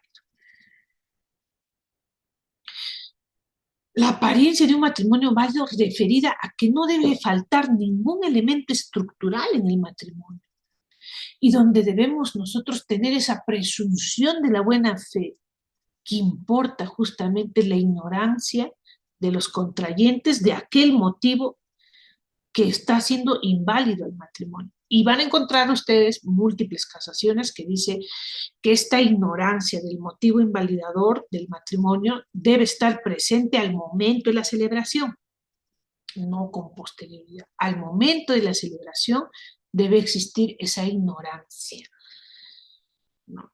Y el error de derecho, que es la ignorancia de que el hecho constituye un impedimento matrimonial. Entonces, El matrimonio putativo es aquel contraído de buena fe, que probablemente fue declarado inválido, pero que tiene esa apariencia de matrimonio. Entonces, se encamina a desvirtuar la retroacción de los efectos de la nulidad. Entonces, la buena fe es muy importante en estos casos, la valoración para la determinación de los efectos. Y acuérdense que los efectos están vinculados, ¿no es cierto?, al régimen patrimonial. Entonces, de acuerdo con esto, ¿no?, serán también considerados como acreedores, ¿no es cierto?, de la sociedad conyugal, ambos, si es que ambos hubo, digamos, buena fe en ambos, ¿no? Y para no excedernos del tiempo, y ya lo dejamos quizás a las preguntitas que pueden haber por ahí, vemos la otra forma de decaimiento y disolución del matrimonio. En sí, esta es la forma genuina de decaimiento y solución del matrimonio, que es la separación y el divorcio. Independientemente que la finalidad del matrimonio sea la convivencia común o la vida en común, decíamos que se genera un estado de familia y que se genera una, digamos, se modifica la situación jurídica del individuo, porque asume deberes y los deberes más trascendentales, porque no son los únicos, hay deberes también, digamos, para la gestión del hogar, ¿no?, la asunción de deudas y todo lo que es la dinámica de la familia, pero, digamos, específicamente vinculadas al matrimonio mismo, el deber de fidelidad, ¿no?, que es consecuencia justamente de un matrimonio monogámico asumido justamente por nuestro sistema, que debe existir esa exclusividad y reciprocidad en los cónyuges. Y también, ¿no?, bajo un enfoque sexual, la fidelidad material, que comprende el débito conyugal o la continencia sexual. Tanto el débito conyugal, que es justamente ese contexto, ¿no?, de relaciones sexuales que pueden existir y que en otros países incluso hasta como tiene, digamos, cierta tendencia el matrimonio a ser contractual, hasta lo regulan, ¿no?, como los matrimonios de J-Lo, ¿no?, donde ahí vamos a encontrar, ¿no es cierto?, hasta la frecuencia en los que se da el débito sexual, ¿no? Son situaciones que, bueno, escapan a nuestro sistema interno que solo lo aprovechamos para comentar, ¿no? Pero este débito sexual, no sé qué tan positivo sea tenerlo regulado, ¿no?, porque muchas veces llega, ¿no es cierto?, a convertirse en lo que algunos llaman como relaciones sexuales forzadas, ¿no?, a propósito del débito sexual, que es un punto, digamos, que lo dejamos, digamos, suelto ahí para que lo puedan analizar. Y la continencia sexual es respecto a la abstención de relaciones sexuales con otras personas que no sean, pues, el cónyuge, ¿no?, o la cónyuge. Y en el aspecto social, porque no solamente queda en un aspecto, digamos, individual o particular, sino también este deber de fidelidad debe proyectarse socialmente. Se proyecta a una fidelidad moral, se traduce ese comportamiento que debe existir con terceros, que no exceda de lo meramente amistoso o propio del trato social. Y miren, por este concepto de deber de fidelidad que va a tener, digamos, dos dimensiones, es que ustedes van a encontrar como causal de separación o de divorcio tanto la conducta deshonrosa, que se vincula a este aspecto social, ¿no es cierto?, que se traduce a ese comportamiento que se debe tener frente a terceros, como, ¿no es cierto?, la continencia sexual o esa exclusividad sexual que se debe de tener y que se materializa o se configura o se convierte en causal de divorcio cuando hablamos del adulterio. Entonces, el deber de fidelidad, ¿no es cierto?, frente al incumplimiento se va a manifestar en conducta deshonrosa y en adulterio. También está el deber de asistencia, en sentido amplio, ¿no es cierto?, esa ayuda mutua, esa solidaridad, esa reciprocidad que debe existir entre los cónyuges, tanto que puede ser de este deber de asistencia visto desde el ámbito material o espiritual, ¿no? Y en un sentido estricto, también, si queremos focalizarlo, ¿no?, a los alimentos, a la subsistencia, lo necesario para el sustento, vestir, etcétera, que probablemente se puedan, ¿no es cierto?, asistir. Y el deber de cohabitación que es justamente vinculado a los fines del matrimonio, que es la vida en común, ¿no? Hacer vida en común, dice el 234. Entonces, cuando ya este fin no se está cumpliendo, o porque hubo un alejamiento, puede ser un alejamiento justificado, una separación de hecho, un alejamiento injustificado, no sin razón alguna, que puede ser también causales de abandono. En la separación, de hecho, simplemente el alejamiento es objetivo, no importa si hubo un motivo o no hubo un motivo, que ya lo vamos a ir viendo en causales, ¿no? Mientras que en el abandono sí pide si es que hay una justificación o no, porque no solamente es un abandono, la causal es abandono injustificado, de modo tal que si la persona se fue a Estados Unidos a trabajar, etcétera, por querer, digamos, el progreso de la familia, no podemos alegar un abandono injustificado, ¿no? Porque, digamos, hay una justificación, ¿no es cierto?, por actividades propias laborales. Entonces, eh, estos deberes, ¿no es cierto?, digamos, estos sistemas jurídicos, cuando se organizan en deberes conyugales, se hicieron justamente a partir de ciertos principios, ¿no?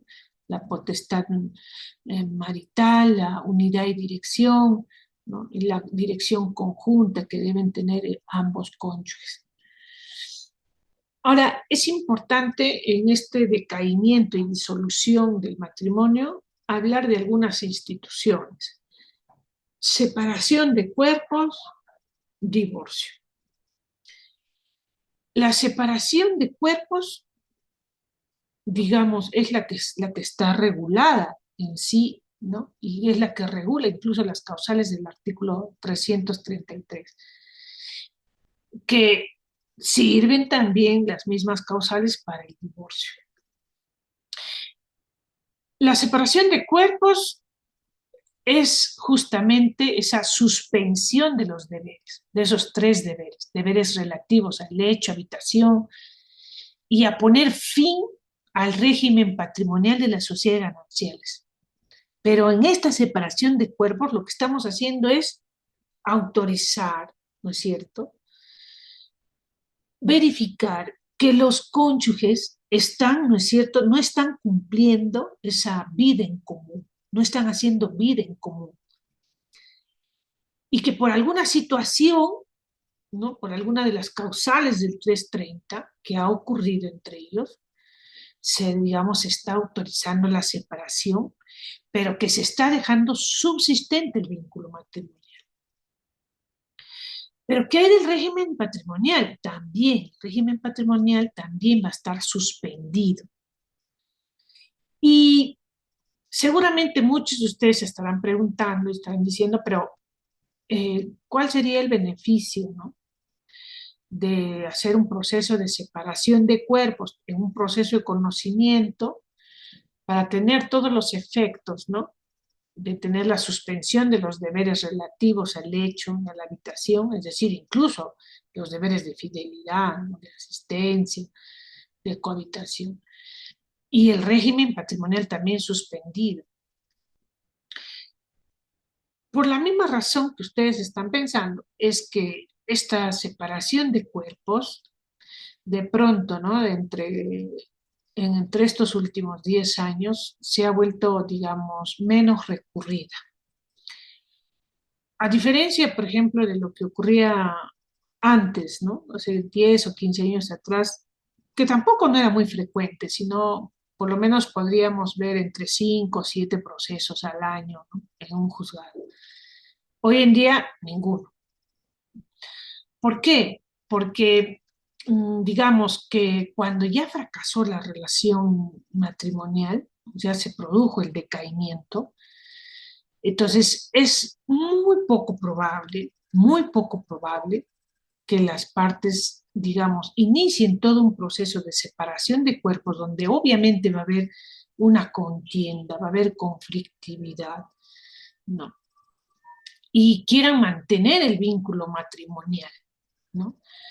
Obviamente, cuando se produjo el desenlace, ya pasó de todo, los indicadores de conflictividad están súper altos, ¿no? Y lo que los cónyuges quieren es el divorcio directamente, ¿no? Sino que la separación de cuerpos como una institución que ofrecía los efectos, ¿no es cierto?, de una disolución del matrimonio, pero que todavía, ¿no es cierto?, se persistía en, en mantener el vínculo matrimonial, obviamente es, ¿no es cierto?, un sustento que se hacía desde un principio conservador, antidivorcista, ¿no? De darles, digamos, una institución, digamos, alternativa a la del divorcio. Pero ¿con qué fin, no? En sí tenía un fin subjetivo. Lo que quería es que los cónyuges pasasen un tiempo y puedan retomar la vida. Por eso se habla de suspensión de deberes. Pero hoy en día, digamos, nadie ha pasado, digamos, por eso, ¿no?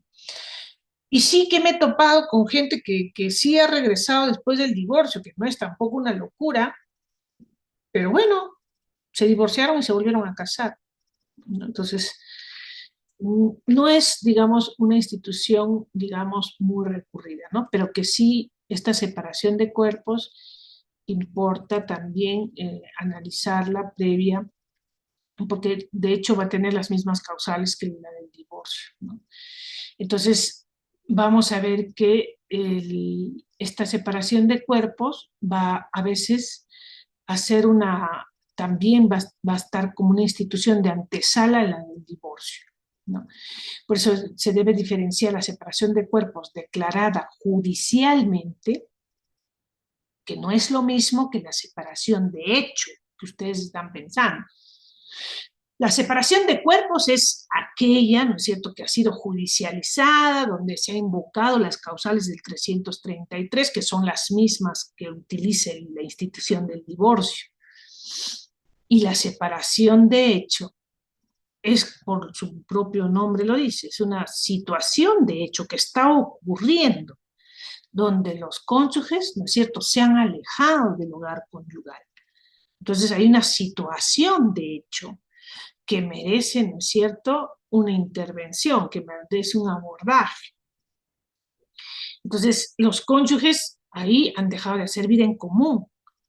Entonces, pero no cuentan con ninguna decisión judicial. Ahí no hubo un proceso judicial previo, solamente es una situación que está ocurriendo en la realidad. Es la diferencia con la separación de cuerpos. Ahora, ¿cuáles son los efectos? Decíamos, la suspensión de los deberes relativos al lecho y habitación, ¿no? El deber de fidelidad, dice el 288, no cesa. Lo que cesa es el deber del lecho y habitación, de dormir juntos, por no decir algo más simple. El deber de fidelidad no cesa, aunque yo considero debiera cesar, ¿no es cierto?, porque ya hay una suspensión, pero, ¿no es cierto?, el legislador dice, no, no se puede porque acuérdate que hay subsistencia del vínculo matrimonial. En la medida de que haya subsistencia del vínculo matrimonial, no puede cesar, ¿no? Y el fin del régimen de sociedades gananciales, o sea, las sociedades gananciales, al menos en eso, ¿no es cierto?, va a poder tener un límite, ¿no? Y la pérdida de derechos hereditarios, bueno, en estas circunstancias se presenta únicamente cuando la separación de cuerpos no es convencional. Entonces, solo pierde los derechos hereditarios el cónyuge, dice, separado por culpa suya. Que habrán encontrado en el Código Civil que dice, ¿no?, el cónyuge que fue el causante de la separación, entonces pierde los derechos hereditarios. Y a veces uno dice, pero si hubo el divorcio, no, se refiere a la separación de cuerpos. Digamos que no todas las normas de separación de cuerpos aplican para el divorcio. Hay algunas que por su misma naturaleza no van a aplicar.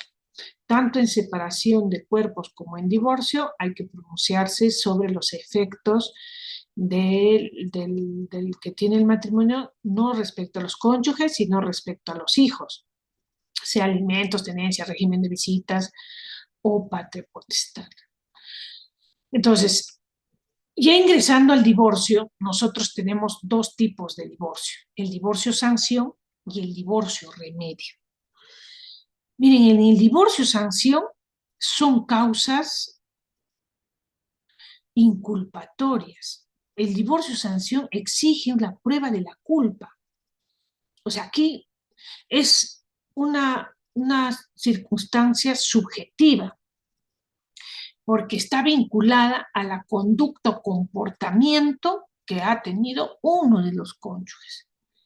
Y como tenemos que verificar el comportamiento, ¿no?, vinculado a uno de los cónyuges, entonces tenemos que probar, ¿no?, cuál de ellos incumplió, cuál de ellos, ¿no es cierto?, promovió o es responsable, a quién se le atribuye la culpa del desenlace. Por eso se dice que el divorcio sanción es subjetivo.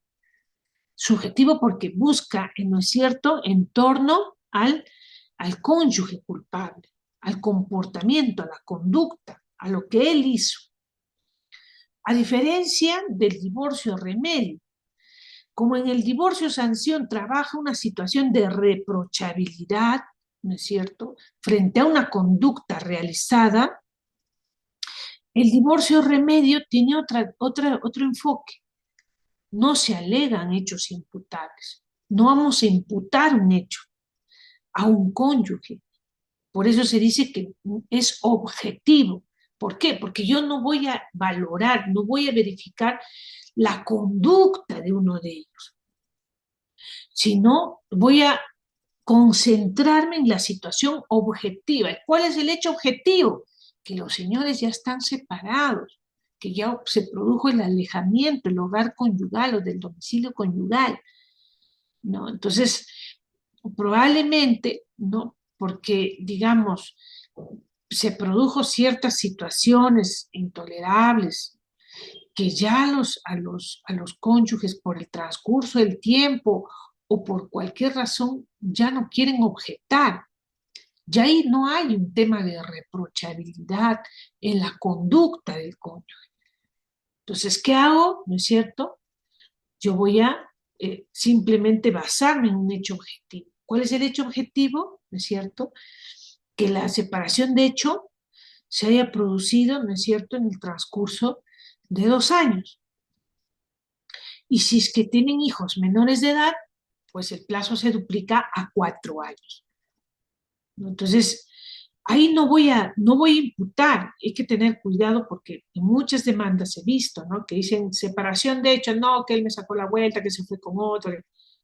Sí, pero no estamos viendo, ¿no es cierto?, situaciones vinculadas al comportamiento o a la acción o a los deberes que no cumplió el otro cónyuge. Estamos viendo la causa objetiva a la separación de hecho.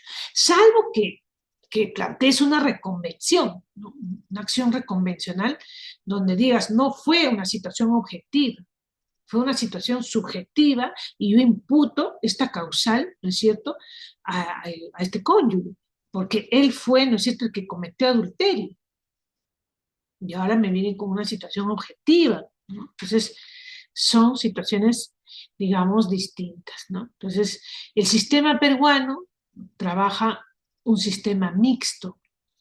Por una parte va a regular, ¿no?, causales inculpatorias y por otra parte, ¿no es cierto?, causales objetivas y por otra parte también, ¿no es cierto?, la separación convencional, ¿no?, donde ahí simplemente los cónyuges convergen, ¿no es cierto?, en su decisión de separarse, ¿no?, y a los 2 meses, ¿no es cierto?, mientras se haya, digamos, haya transcurrido el tiempo, puedan, ¿no es cierto?, convertirlo a divorcio. Y finalmente, bueno, aquí yo había puesto algunos acuerdos, algunos plenos jurisdiccionales de familia vinculados a los temas que hemos abordado, que es el más reciente, que es la interpretación del artículo 339 del Código Civil respecto al plazo de caducidad del proceso de divorcio por violencia psicológica y física. Entonces, en este acuerdo ustedes van a encontrar que efectivamente, ¿no?, el artículo 339 para ciertas causales, no para todas, nos señala el plazo de 6 meses, ¿no es cierto?, para interponer la demanda de divorcio, sea por violencia física o psicológica, ¿no? Pero digamos que bajo un enfoque, ¿no?, de lo que constituye la violencia psicológica, ¿no?, se dice que la violencia, a veces la víctima no ha superado esas barreras de género, ¿no? Y que por eso probablemente no podríamos nosotros tener un plazo de caducidad de 6 meses, ¿no? Porque se encuentra, digamos, dentro del círculo o contexto de violencia, tanto física o psicológica, ¿no? Entonces, no se puede exigir a alguien que ponga de manera inmediata el hecho ocurrido, ¿no?, si es que se encuentra dentro de este ciclo de violencia. Pero miren, este acuerdo no es que si hay una violencia psicológica ya es imprescriptible, es decir, ya no opera los 6 meses, no. Si nosotros demostramos que no hubo barreras de género en la persona para poder hacer la denuncia, que tuvo todas las condiciones necesarias, o sea, obviamente este razonamiento, pues, ¿no es cierto?, puede descartarse. Ahora, también hay otro acuerdo plenario, otro pleno justamente que habla sobre las consultas en los procesos de divorcio, ¿no? Implica justamente un análisis que el juez, el superior, el revisor puede hacer y que de hecho se tienen que incorporar pretensiones oficiosas, ¿no? Tanto que puede ser alimentos, tenencia, régimen de visitas. Es más, según este acuerdo, necesariamente los jueces de familia tendrían que incorporar como pretensiones oficiosas. Y eso tiene mucho que ver con el tercer pleno casatorio, ¿no? El tercer pleno casatorio habla de función tuitiva, principio de flexibilidad, ¿no?, para lo que es el principio de congruencia, para el principio de preclusión, ¿no?, pero que no implica el principio de flexibilidad no tener en cuenta nada, o sea, que no hay reglas. Digamos que estas reglas pueden relativizarse en la medida de lo posible, ¿no?, en tanto puedan favorecer, ¿no? Que esto es lo que justamente yo quería compartir. Ahora, no sé si de pronto podemos tener un espacio para algunas preguntas. Han estado haciendo algunas preguntitas por el chat. Sí, doctora, muchas gracias. Doctora, vamos a ir a la ronda de preguntas, ya que nos quedan solamente 10 minutitos y realmente muchas gracias por su disertación. Ya saben, estimados colegas, si aún no te has inscrito a la sesión del día de hoy, la inversión es de 20 soles, tendrás grabación, materiales de lectura y el certificado por 24 horas académicas. Si desean realizar una pregunta por audio, tienen que tener cámara activa, sí o sí. Nos dice Hermes, doctora, buenas noches. ¿Cuándo se plantea una demanda de divorcio por las causales de adulterio y conducta deshonrosa, siendo que el juez debe pronunciarse por ambas causales o por una de ellas? Muchas gracias. Bien, me parece una pregunta muy interesante porque a veces se suele, digamos, confundir, ¿no? Miren, para el adulterio, el mismo artículo 333 y también ha sido confirmado por la jurisprudencia, que lo que tenemos que demostrar son relaciones sexuales, porque acuérdense que está vinculado esto a la continencia sexual, ¿no?, como parte de los deberes que tienen los cónyuges. Entonces, si tenemos, digamos, los elementos probatorios para nosotros probar que efectivamente existió, ¿no es cierto?, relaciones sexuales, que en su mayoría lo prueban, ¿no es cierto?, con la existencia de hijos extramatrimoniales, ¿no? Y que presentan las partidas de matrimonio, perdón, de nacimiento, ¿no? De los hijos, que no es una prueba directa, obviamente, pero sí es una prueba indirecta, ¿no es cierto?, que nos lleva, ¿no es cierto?, a la inferencia de una relación sexual, digamos, con otra persona, ¿no? Entonces, si tenemos esos elementos probatorios, entonces podemos ir directamente a la del adulterio. Entonces ya no sería, digamos, no sería necesario una conducta deshonrosa.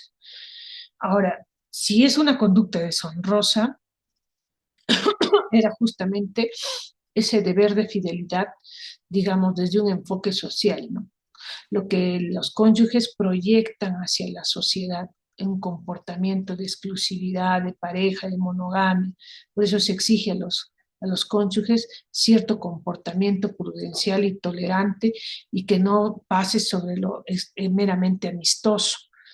Entonces, ahí no voy a, ahí el juez no me va a exigir probar relaciones sexuales. Lo que me va a exigir probar, por ejemplo, que son conductas que distorsionan, que proyectan, ¿no?, una situación diferente, ¿no? Por ejemplo, si es que ella o él, ¿no?, uno de los cónyuges puede estar, digamos,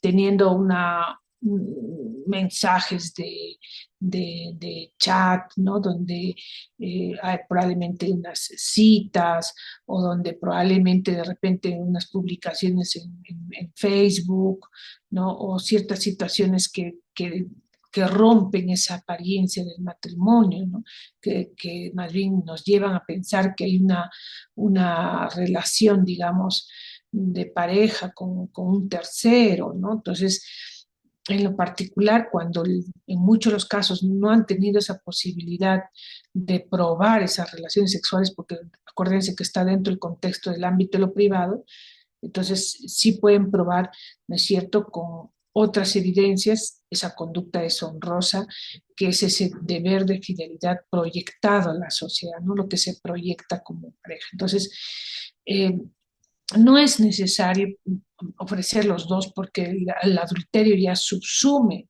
¿no es cierto? Es una causal mucho más grave aún, ¿no? Es tan grave que incluso tiene algunos efectos negativos, ¿no?, para la persona a la que se ha verificado sea responsable o culpable del caso específico, ¿no? Gracias por la pregunta. Muchas gracias, doctora. Y ya estamos por terminar con Victoria. Buenas noches, doctora.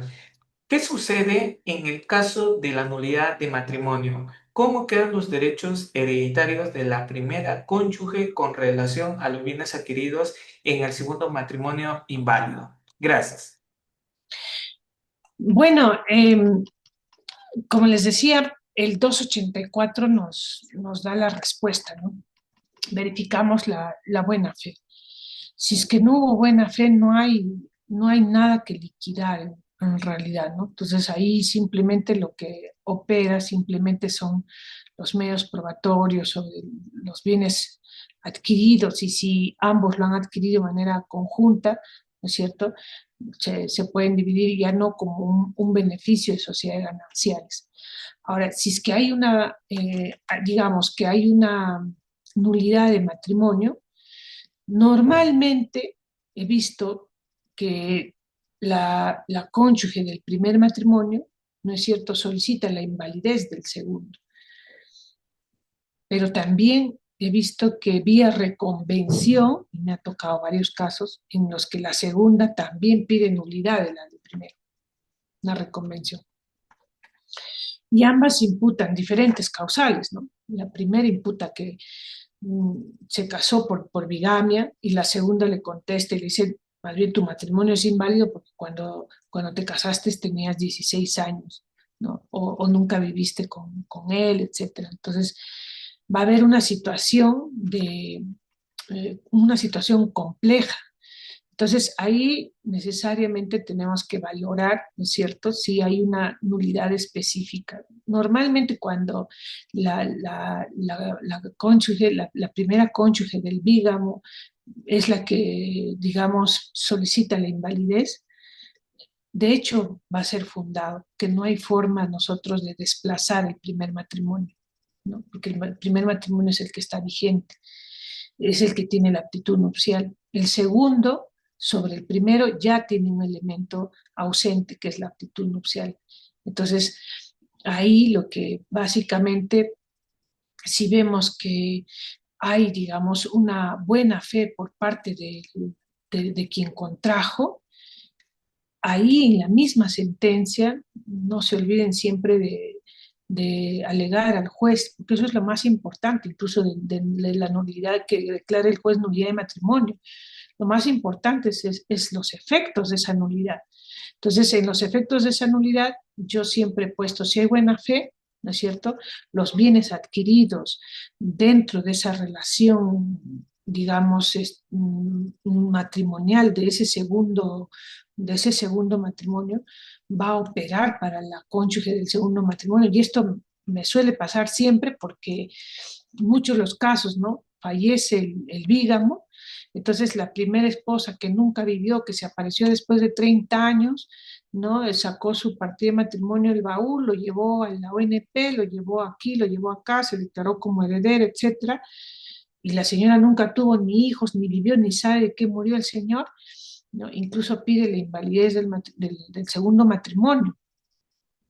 Entonces, ahí de hecho es imposible nosotros no declararlo fundado, porque el segundo matrimonio tiene un elemento ausente que es la aptitud nupcial. Pero para eso está la buena fe, el 284. Entonces, en el 284 yo digo, es un matrimonio putativo. Este segundo matrimonio es un matrimonio putativo. Entonces, el único que pudo haber tenido mala fe en todo caso es el bígamo, que ya falleció, pero la persona, la segunda cónyuge, no sabía del matrimonio y proyectó más bien su vida matrimonial, esa apariencia que les comentaba del matrimonio, lo tuvo 20, 30 años, tuvo hijos, ¿no? Entonces ha proyectado esa apariencia el matrimonio, ha habido buena fe. Entonces, por esa buena fe, dejo intactos los bienes adquiridos. ¿No? Me encanta esa pregunta porque muchas veces nos descuidamos de esa parte de la buena fe que es tan importante en la nulidad del matrimonio. Gracias por la pregunta. Muchas gracias a usted, doctora Teresa Cárdenas, y a cada uno de nuestros participantes en este diplomado. Doctora, nos vemos en una siguiente exposición. Cuídese y que Dios la bendiga. Muchas gracias. Saludos con todos. Permiso.